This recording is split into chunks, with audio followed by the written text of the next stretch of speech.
que possas, Cristo, mais uma vez ser conosco, assim como Deus, nosso Pai Todo-Poderoso, hoje como sempre, Cristo, que assim seja.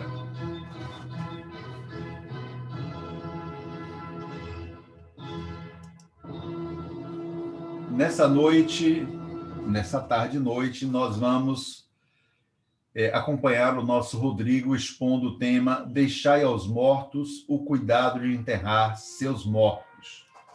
Portanto, passamos aqui para o nosso Rodrigo a palavra e que ele possa, portanto, nos brindar com a palestra de hoje. Com você, Rodrigo, a palavra.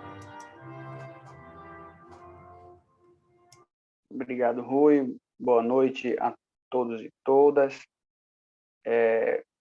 Hoje nós trataremos de um tema que, de algum modo, é muito difícil para mim, porque eu tenho uma boa dose de dificuldade de fazer qualquer comentário a respeito do Evangelho. Primeiro, por uma razão essencial, que eu não tenho condição nem intelectual e nem moral para ter propriedade para falar sobre o Evangelho. Isso dificulta muito, sempre foi uma dificuldade para mim. Então, eu estou tentando, com esta palestra de hoje, superar algumas dificuldades neste sentido, com algum esforço. Nós vamos tentar fazer o melhor possível. A nossa análise de hoje, ela vai ser dividida em dois pontos principais. Vai ser dividida em dois ramos. O primeiro período do comentário de hoje vai buscar traçar algumas considerações a respeito da relação do jovem com Jesus Cristo e da nossa relação com Jesus Cristo. E o segundo ponto da palestra, pois é este o cerne de todos os nossos estudos aqui, é traçar algumas considerações a respeito da visão kardeciana, ou melhor dizendo, a visão da codificação a respeito deste tema específico do Evangelho.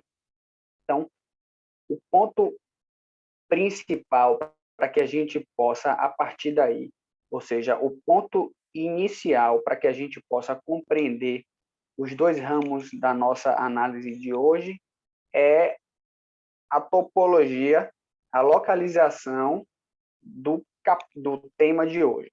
Então, o tema de hoje, ele está localizado no Evangelho segundo o Espiritismo, o tema na visão da visão da codificação, obviamente, tá? No Evangelho segundo o Espiritismo, no capítulo 23, que se denomina Estranha Moral. E aí, dentro deste capítulo, existem alguns subitens, alguns tópicos, sobre os quais há algumas considerações lá no Evangelho segundo o Espiritismo, e que os subtópicos ou subitens são os seguintes: odiar os pais, abandonar pai, mãe e filhos, deixar aos mortos o cuidado de enterrar os seus mortos, e não vir trazer a paz, mas a divisão.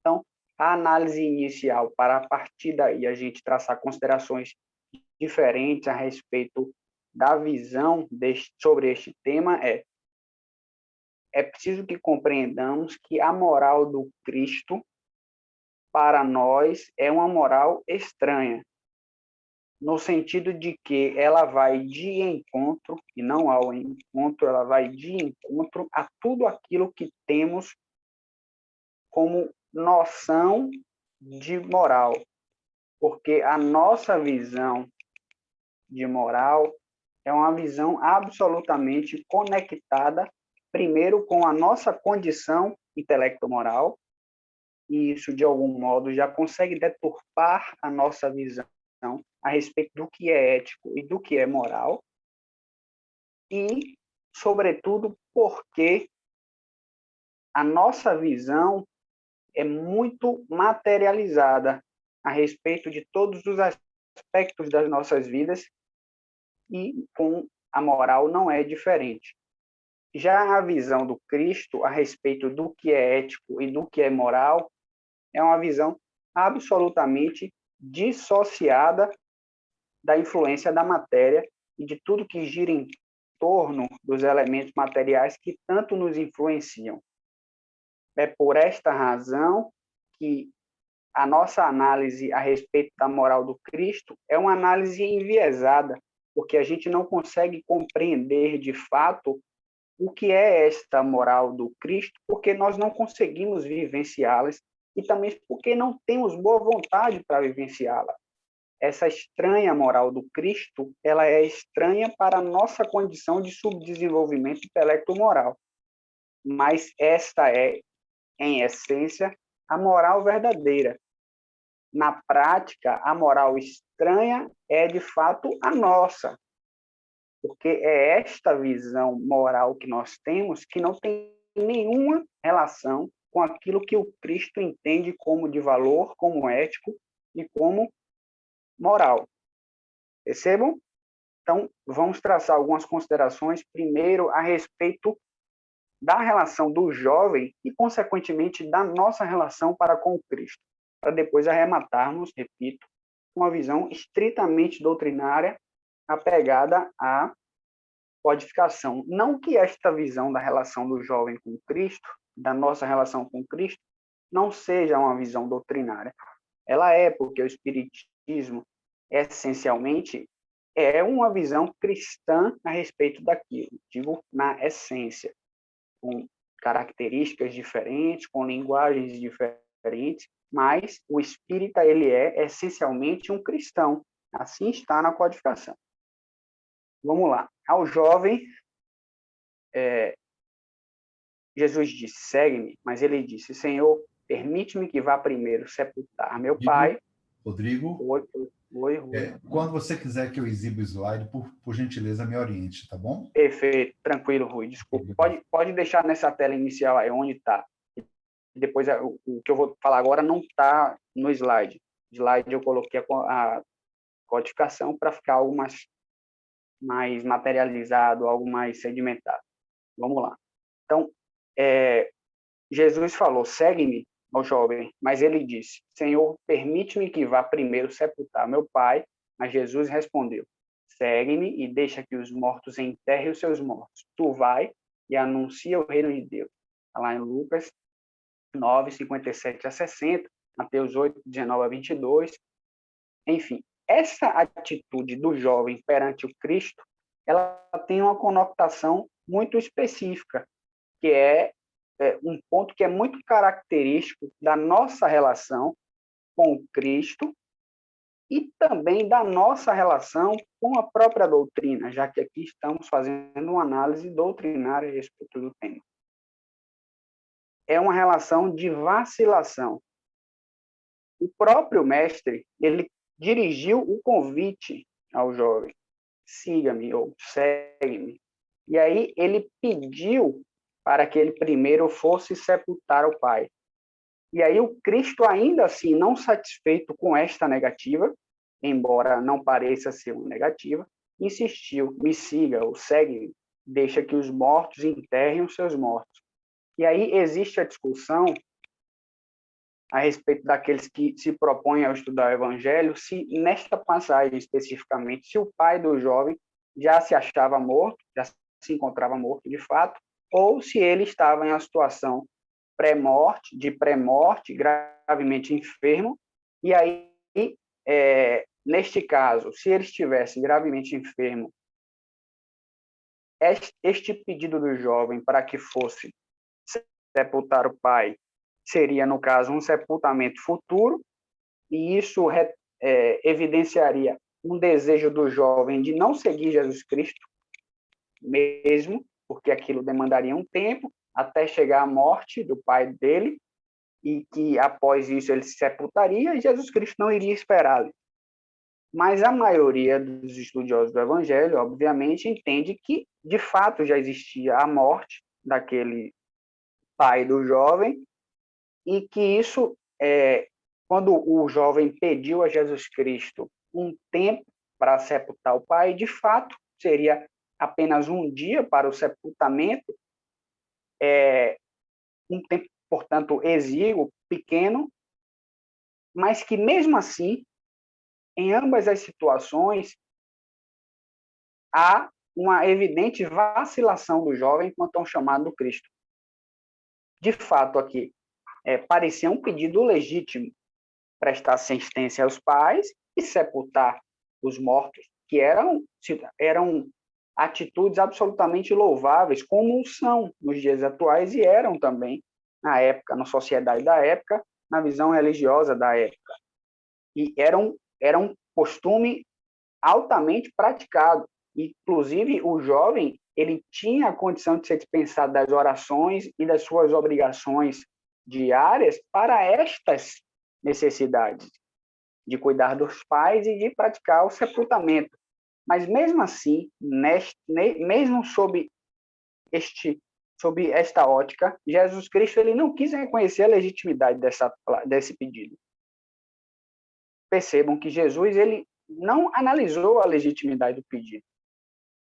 Porque, apesar de aquilo ser um dever, sob a nossa ótica do que é moral, do que é a nossa relação com os nossos pais e com o sepultamento de alguém muito importante para nós, o mestre não analisou a legitimidade deste ato, embora aos nossos olhos ele seja legítimo, este ato seja legítimo.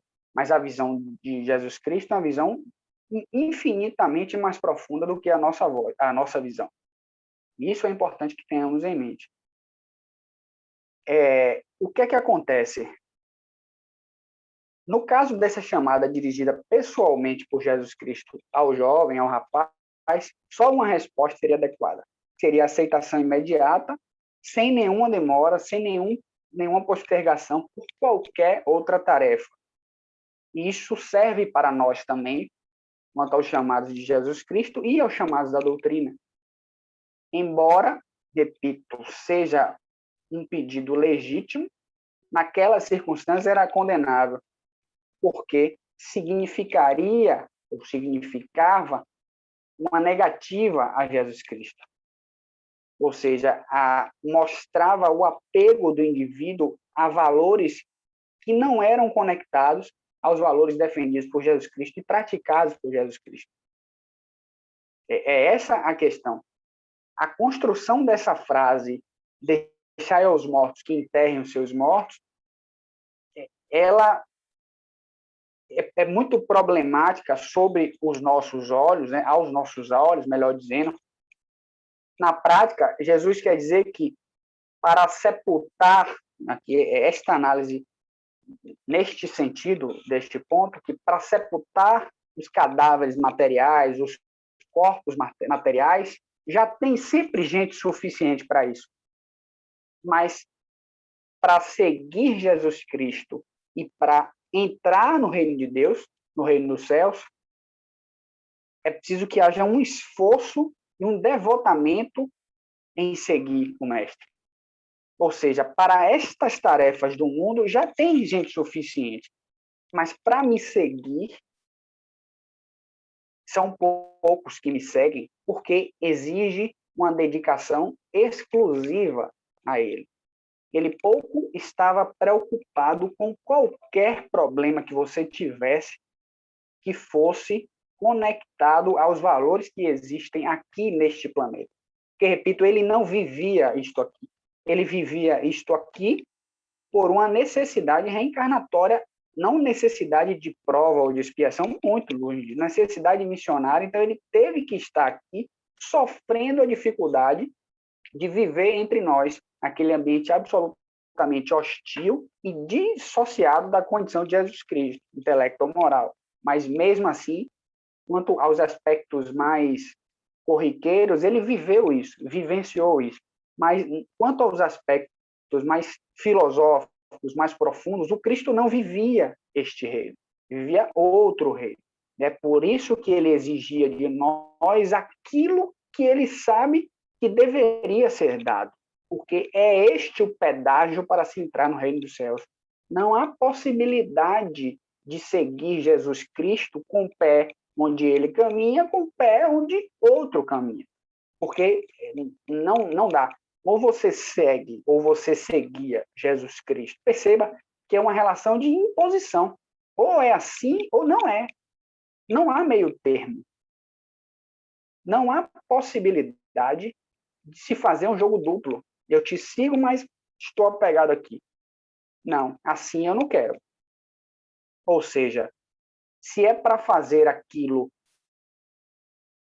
que já tem gente suficiente para fazer, eu não quero. Deixe aqueles que estão prontos e aptos a isto, a enterrar os seus mortos. Me siga. Perceba que não é um pedido, é uma determinação. Segue-me. É uma imposição. Me siga. É esta a questão. E aí há um ponto essencial, porque o indivíduo perde a oportunidade quando ele se coloca nessa condição. Porque o mero fato de vacilarmos, mesmo que depois sigamos Jesus Cristo com toda a boa vontade, mas já mostra, de algum modo, que não estávamos 100% preparados para a resposta que ele queria ouvir de nós. Percebam? E é esta a relação que devemos ter também com Jesus Cristo, porque esta análise do jovem é, antes de mais nada, uma análise nossa, para que possamos analisar e compreender melhor a nossa relação com os chamados de Jesus Cristo. Percebam, aí eu pergunto, quem de nós aqui, se tivesse condição, Marconi que se faz esse questionamento e eu gosto muito, quem de nós aqui, se fosse rico, milionário, pode ter o que quiser do ponto de vista material, estaria agora aqui, no sábado à noite, 18h27, escutando o comentário de Rodrigo. Pouquíssimos, talvez nenhum. Então, percebam que a gente segue Jesus Cristo de uma forma bem. Estou seguindo aqui, estou praticando a doutrina aqui, muitas vezes porque não tem outra possibilidade. Muitas vezes por uma imposição da realidade da vida. Então, o indivíduo vai e segue e fala com boca cheia, como se seguisse estritamente o que Jesus Cristo defendeu e o que a doutrina defende. Mas, na prática, se as possibilidades deles fossem maiores, fossem mais amplas, eu duvido que estaríamos. Quem de nós estaria aqui se a conta bancária fosse estivesse lotada de dinheiro? Quem de nós estaria aqui ouvindo o Rodrigo às 18h28? Dificilmente. No NEFA, num sábado à tarde, um calor, quem de nós estaria lá fazendo prova, fazendo exercício de interpretação, tentando analisar respostas falseadas, por exemplo, se a gente consegue compreender. Ah, não, vou largar isso aqui e vou seguir. Tem não, ou então ia para algum centro espírita aí que desse a possibilidade de seguir um espiritismo meio alternativo, um negócio meio assim estranho, e vamos tocando barro, porque eu não tenho tempo para isso aqui, não. É este o ponto. Esta é a minha análise da relação do jovem, do indivíduo com Jesus Cristo, e da nossa relação com Jesus Cristo e com os chamados que ele nos faz. Percebam, porque nós temos responsabilidades, porque quando negamos a aceitação ao chamado de Jesus Cristo, há aí um ato que gera, inevitavelmente, uma responsabilização, porque não é um pedido, é uma determinação. Ele nos determina que sigamos ele. Ele não nos pede. Percebam, a análise é muito clara. Não é assim, você pode me seguir? Não, me siga. Se não seguir, você será responsabilizado. Será responsabilizado. Por mais que nós não queiramos tratar de responsabilização nos aspectos da vida, a gente tente dourar a pílula de algum modo, dizer que não há responsabilização, que não há castigo, que não há penalização, mas há penalização. Não adianta dourar a pílula porque há penalização. Precisamos seguir as determinações, numa noção mais ampla, divinas, e do seu mensageiro maior, que é Jesus Cristo para nós. Há uma determinação e imposição. Se não seguir aquela cartilha, vai ser penalizado, quer queiramos, quer não. Tá? Vamos agora passar para os slides, Rui, por favor, para a gente fazer uma análise voltada ao Evangelho segundo o Espiritismo, traçando algum paralelo com o Livro dos Espíritos, para que tenhamos uma visão estritamente kardeciana a respeito deste ponto do Evangelho, porque é este o cerne dos nossos estudos, é essa a razão de nós estarmos aqui. Bom, está lá no ponto 7. Disse a outro, segue-me. E o outro respondeu, Senhor, consente que primeiro eu vá enterrar meu pai. Jesus lhe retrucou, deixa aos mortos o cuidado de enterrar os seus mortos. Quanto a ti, vai anunciar o reino de Deus. Ou seja, vá anunciar o reino de Deus. Vai lá em Lucas 9 e 60. Vamos avançar. Por favor, Rui, você passa por slide 4. Pelo menos aqui está travado. Não sei se foi a internet ou... Pronto, pode passar. Aí.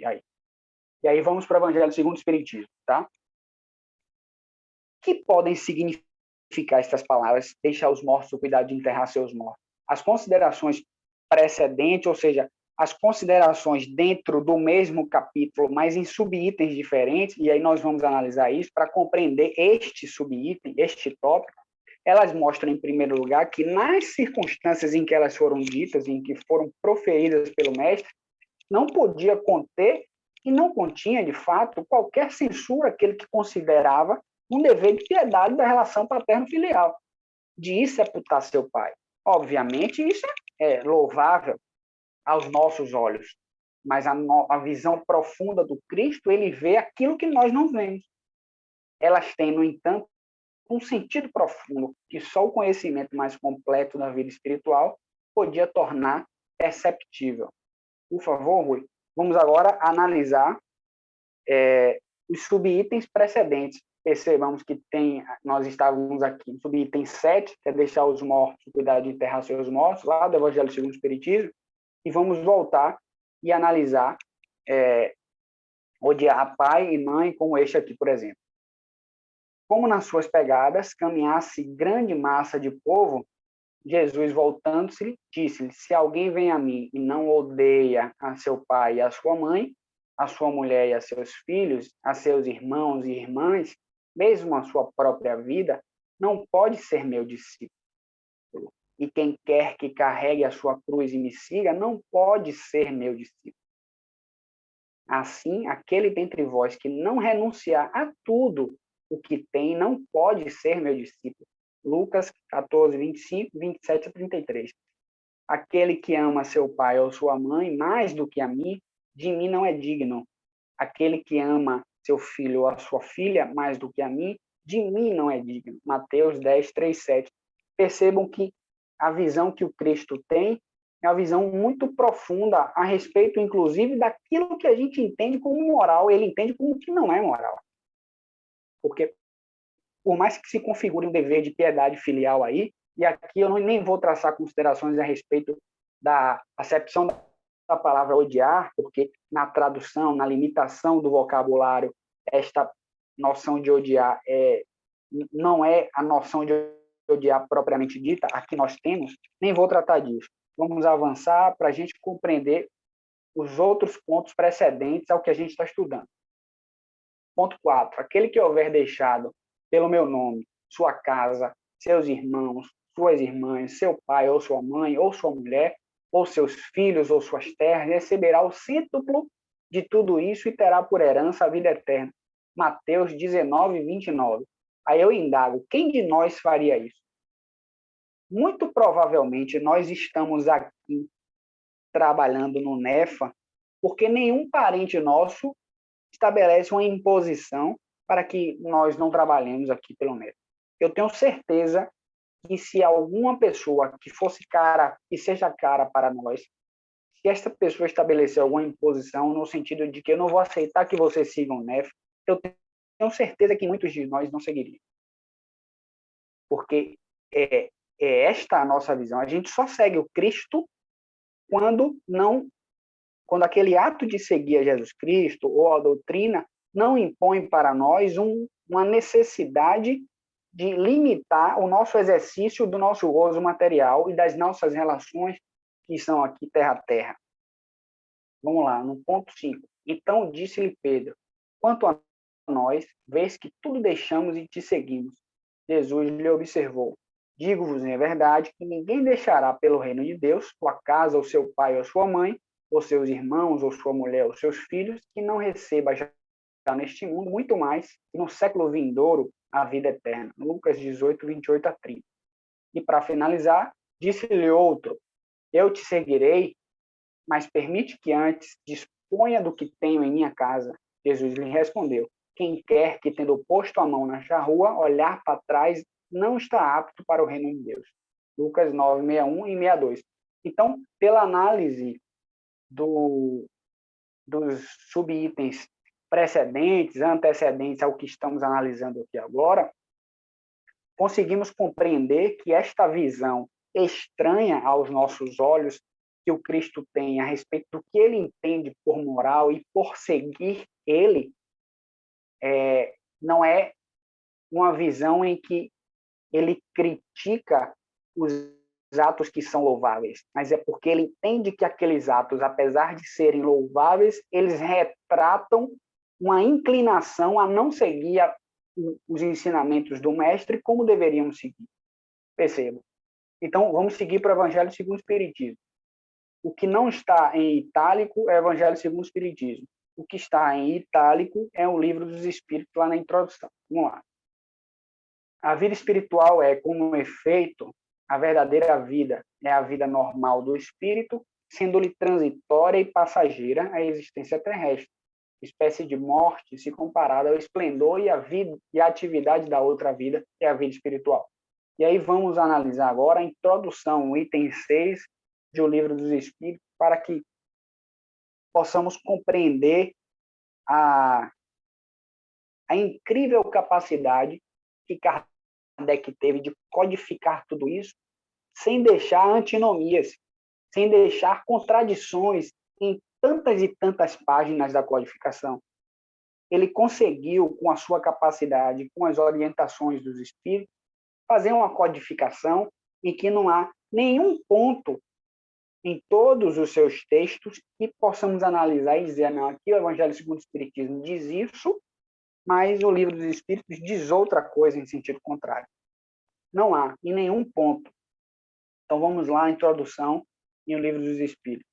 Vamos resumir, aqui traçando algumas considerações, em poucas palavras, os pontos principais da doutrina, ou seja, a introdução, os pontos principais da doutrina espírita, que nos transmitiram a fim de mais facilmente respondermos a certas objeções. Ponto 1, aqui do nosso texto. O mundo espírita, ou mundo espiritual, é um mundo normal, primitivo, eterno, pré-existente, sobrevivente a tudo. Ou seja, a vida espiritual é a verdadeira vida. Qual a relação com o Evangelho segundo o Espiritismo? O mundo espiritual é o verdadeiro mundo. É esta a casa do espírito e é lá que desejamos estar. Embora estejamos aqui, mas devemos conectar todos os nossos atos ao objetivo maior, que é avançar no mundo espiritual, no sentido de evoluir na escala espiritual. O mundo corporal é secundário, poderia deixar de existir, ou não ter jamais existido, sem que por isso se alterasse a essência do mundo espírita. Ou seja, há um mundo que gere todos os outros mundos materiais. Este não pode deixar de existir, o mundo espiritual ou o mundo espírita, mas os mundos materiais podem, e comumente isso acontece. Os espíritos, eles revestem temporariamente o invólucro material perecível, nosso corpo, cuja destruição pela morte lhes restitui a liberdade. Vamos avançar, Rui, por favor? O corpo, aí voltamos para o Evangelho segundo o Espiritismo, para a gente traçar esse paralelo.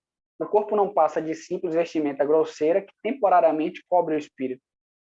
Eu já li aqui, já tratamos aqui na introdução do Livro dos Espíritos. Olha a conexão. E não há antinomia, não há contradição. Percebam, toda a codificação é esquadrinhada e tem uma lógica, segue um caminho sem nenhuma contradição. Não dá para você fazer esse exercício e dizer, peguei Kardec aqui se contradiz. Aqui os espíritos se contradisseram. Não há essa possibilidade. Há no homem, voltamos para a introdução do Livro dos Espíritos, três coisas. Primeiro, o corpo, por ser material análogo aos animais e animado pelo mesmo princípio vital. Segundo, a alma ou ser imaterial, espírito encarnado no corpo. E terceiro ponto, o laço que prende a alma ao corpo, princípio intermediário, que é o perispírito entre a alma e entre a matéria e o espírito, perdão. Tem assim o homem duas naturezas. Pelo corpo participa da natureza dos animais, cujos instintos lhes são comuns, e pela alma participa da natureza dos espíritos. Então, é isto que está dito na introdução ao Livro dos Espíritos. Pelo corpo, nós participamos deste mundo material.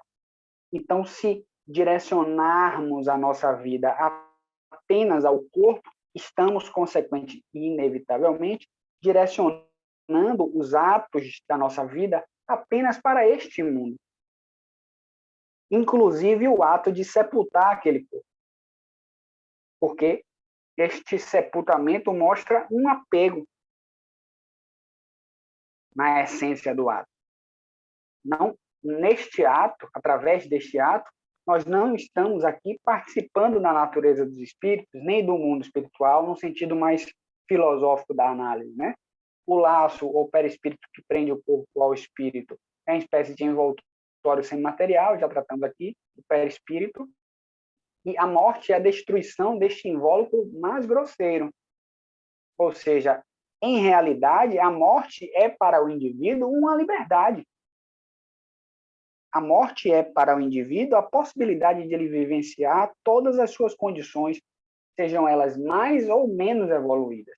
Mas o corpo para o espírito, ele é uma imposição, é um peso, é uma espécie de vestimenta grosseira que gera muito sofrimento ao indivíduo, porque impõe restrições ao exercício das capacidades do espírito. Vamos lá, Rui, para o 9, por favor.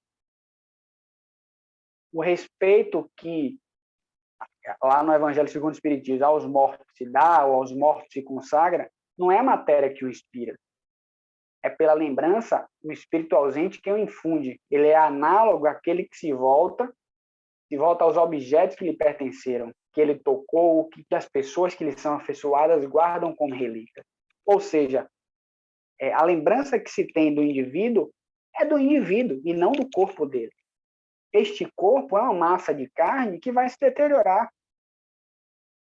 Vai ser deteriorada e vai servir para o desenvolvimento de outras massas materiais no nosso ambiente aqui. Mas a lembrança que se deve guardar não é do corpo do indivíduo, é do próprio indivíduo, como essência, como espírito, como expressão que tem origem divina. No slide 10, por favor. As qualidades da alma são as qualidades do espírito que está encarnado em nós. Isso lá na introdução, no Livro dos Espíritos. Assim, o homem de bem é a encarnação de um bom espírito, o homem perverso é de um espírito impuro. Ou seja, ele não trata aqui em nenhum momento da ideia de que um homem de bem é aquele que tem um corpo mais apropriado e o homem perverso é aquele que tem um corpo mais impuro. Não, é o espírito, é o suco, é o licor, é a essência. Aquilo que há de mais profundo no indivíduo é aquilo que o espírito consegue expressar como a sua realidade, como as suas aquisições intelecto-morais. É isto que nos identifica, é isto que nos reflete, é isto que mostra quem de fato nós somos e ao que estamos dispostos, tá? Qual o nosso desejo, qual o nosso objetivo e a nossa postura perante os chamados do Cristo. Partindo para o último slide, lá no Evangelho segundo o Espiritismo, ele arremata. Era isso que aquele homem não podia por si mesmo compreender. Jesus lhe ensina dizendo, não te preocupes com o corpo, pensa antes no espírito. Vai ensinar o reino de Deus, vai dizer aos homens que a pátria deles não é a terra, mas o céu, porquanto somente lá transcorre a verdadeira vida. E aí fica o questionamento, quem de nós está disposto a fazer isso que o Cristo nos determina, nos impõe. Que eu repito, ele não nos pede para seguir ele nos determina. Há aí uma determinação, uma imposição, uma obrigação estabelecida pelo Cristo que nós precisamos seguir. Enquanto não fizermos isso, vamos continuar patinando. Porque significa, embora seja de fato louvável, mas fica parecendo que seguir o Cristo é um mérito. Mas não há mérito.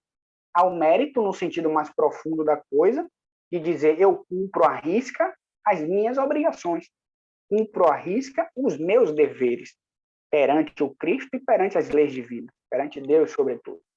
Mas seguir o Cristo não é um exercício de escolha, no sentido mais profundo da análise da coisa, da relação com ele.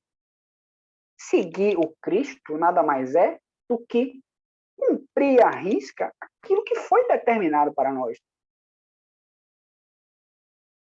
Significa dizer que devemos renunciar a tudo aquilo que nos distancia dele, embora seja muito difícil para nós, dada a nossa condição. Porque a nossa moral é uma moral atrofiada, é uma moral conectada, ligada, inundada por nossas paixões. É por isso que a moral do Cristo é estranha mesmo. É muito estranha a moral do Cristo. Por quê? Porque não tem absolutamente nada, nenhuma relação com o que entendemos por moral, por ética, por comportamento que seja adequado, que seja justo, no sentido de justeza. Não há nenhuma relação. Percebam que parece que o Cristo caminha por caminhos opostos aos nossos, e caminha mesmo por caminhos opostos. Ele nos dá o direcionamento, mas a gente vai em sentido contrário, porque mesmo quando agimos corretamente, nós não estamos agindo corretamente. Perceba, porque o nosso agir corretamente é impregnado das nossas impressões do que é de fato correto, e não é essa a realidade. O que é correto para Jesus Cristo é algo totalmente diferente. O que é correto para Jesus Cristo não é aquilo que a gente pensa como vou deixar de falar mal de João, Maria é muito chata, mas vou deixar de pensar mal para ela, porque assim eu vou entrar no reino de Deus. Não é assim. Não se entra no reino de Deus assim. Se analisarmos a história de todos aqueles espíritos que conseguiram seguir à risca as determinações do Cristo, vamos perceber que eles,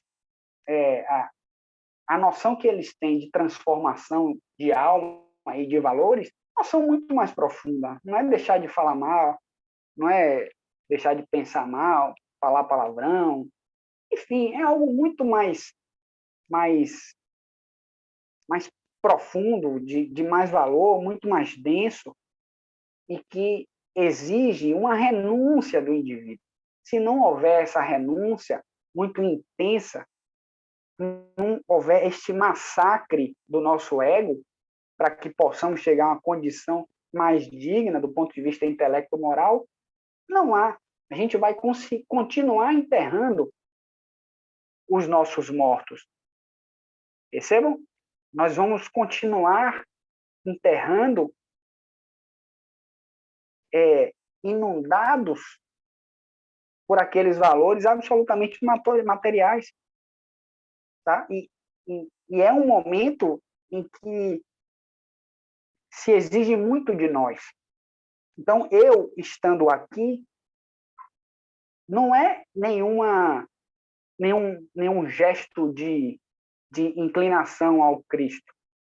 Eu estou seguindo aqui, e todos nós aqui estamos, mesmo com a nossa forma atrofiada de seguir, mas é esta uma imposição a nós.